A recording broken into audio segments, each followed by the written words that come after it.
I'm Solomon Ledford. I'm from Dunlap, Tennessee, and I am an addict. Uh, I was in the Marine Corps in 2019 to 2020, and I had suffered some injuries that I did not know the severity. And with the medical treatment, I just had pills thrown at me.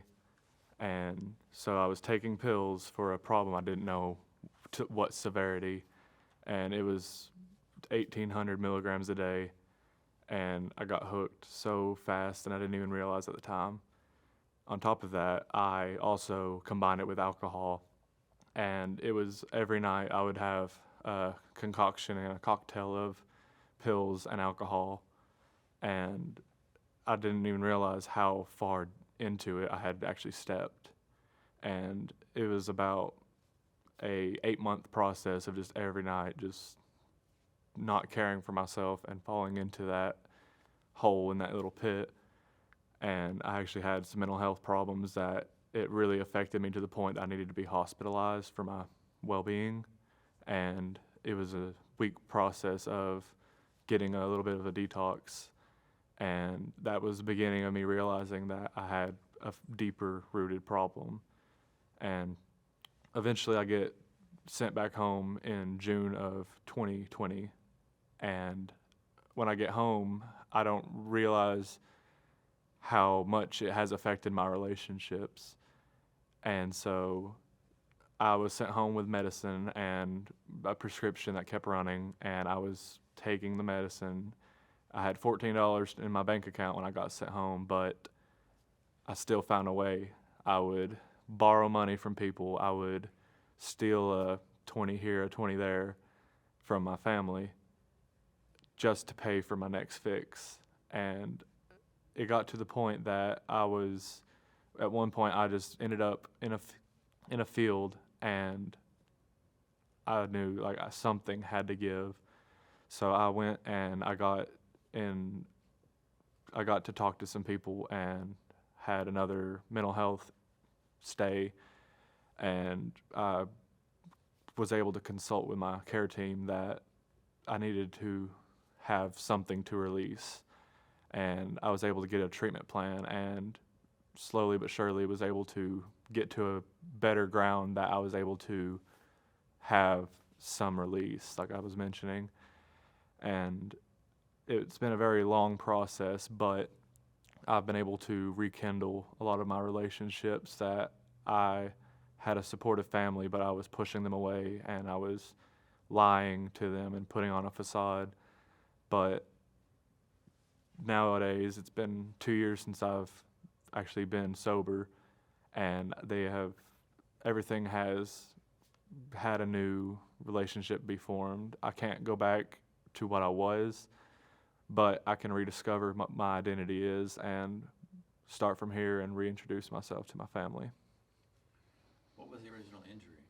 The injuries were I had tearing in both hips, and it was to the point that I went from running to not being able to walk without assistance of a walker. And that was the original prescription was for Yes, sir. pain relief for that. Yes, sir. But you were able to continue to get prescriptions even after you got out of the military? Yes, sir. If you are discharged, even if you don't have VA coverage, the VA will still supply you a certain amount of time of medicine. And then by the time I was done with my prescription, I was able to get enrolled in VA healthcare. And eventually I got to the point where I wasn't trying to seek pills. And so I was able to actually seek treatment instead of a solution in a pill bottle. You went through treatment. What kind of recovery were you able to go through? Recovery program? Were you able to find a recovery program in Tennessee? It wasn't necessarily like a strict program in terms of there wasn't really anything established in my county, so it was very difficult, but more so being able to rely on my family for support. And I was able to I pretty much had to do a cold turkey method, because whether I have an addiction or not, I'm going to be 100% in or 100% out. And so with my family's help, I was able to talk to my primary care, and I had times where I was hospitalized, not emergency-wise, but in a way that I was just in a facility where I couldn't go and get my hands on certain things. Right. What is the one thing that you want people to know about addiction? Addiction is not what you think it really is, and how it's being portrayed. Addiction can happen to any of us, and I always say, well, we all are going through traffic, we're just driving different cars, and it's that you don't know who's actually struggling with addiction and is just hiding it very well. Addiction does not define you, but it is a very serious thing that you need a lot of support, and don't be afraid to ask for support from your friends, family, or whoever you have. How has being at Healing Appalachia this weekend been? Tell me about your experience here this weekend. Initially, I was more reserved. I hadn't really told my story, and so I was enjoying the festival and everything, but going and seeing all the booths and getting all this information, I was able to partner and actually make a monthly contribution of $14 a month to help support other people with addiction. And it just kind of opened my eyes that I need to be more open, and my story may be able to help somebody. So there not being a stigma surrounding addiction, it's just very open and loving here, has been really supportive, and it really gave me the strength and courage to be able to talk about it more openly. No, that's great. You brought that up, just the stigma connected with addiction. Talk a little bit about that. Society likes to think that people who are addicts are second-class citizens, that you need to be written off for the rest of your life, and that is not true. Addicts can be contributing members of society, and it can be anybody. It could be your local pastor, it could be your doctor, your lawyer, or it could just be your average everyday worker. And people need to realize that you're not better than an addict. You just have been blessed to not have to endure the heartaches and the struggles that come from that.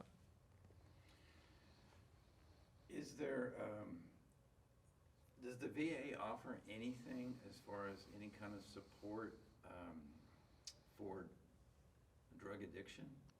They offer some mental health resources that if you are struggling with addiction or mental health crisis, that you have to go through a process where you make a claim, and if they accept it, then you're able to actually get the specific care. But personally, with the VA, I wasn't able to claim alcoholism or drug dependency because they just decided to deny it. So I'm having to continue to always file a new claim to say that I have had struggles. I'm being open and honest about it, and it's a very difficult process.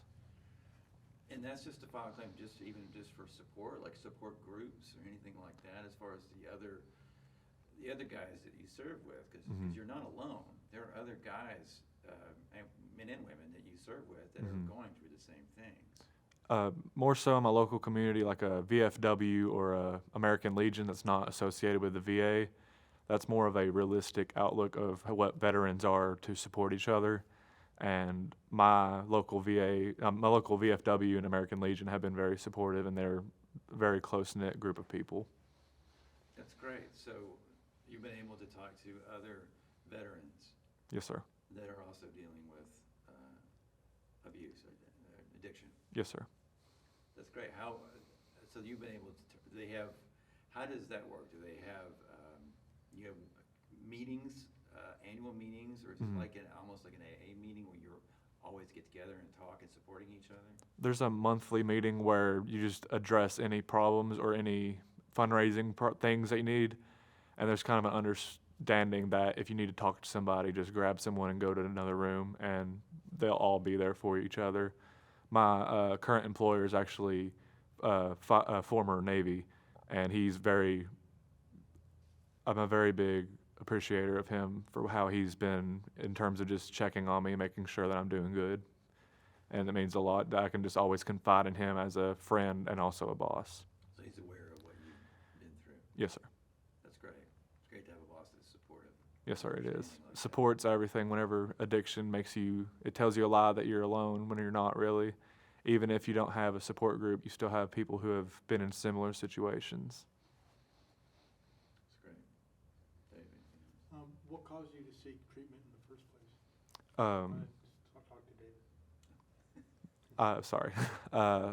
What was kind of the tipping point was I was at my sister's house and I was in a field just slamming down beers, and at that point I hadn't had as much medication easily available, but I was just drinking and drinking. I ended up just wandering, and I got picked up by a friend, and the next day whenever I saw like photo evidence of that, I had so much shame that my sister opened her house to me and I was in her yard acting the way I was. And I have 2 nieces who are my absolute world, and I want to be the best version of me for them. I want to be around so that they can know their uncle.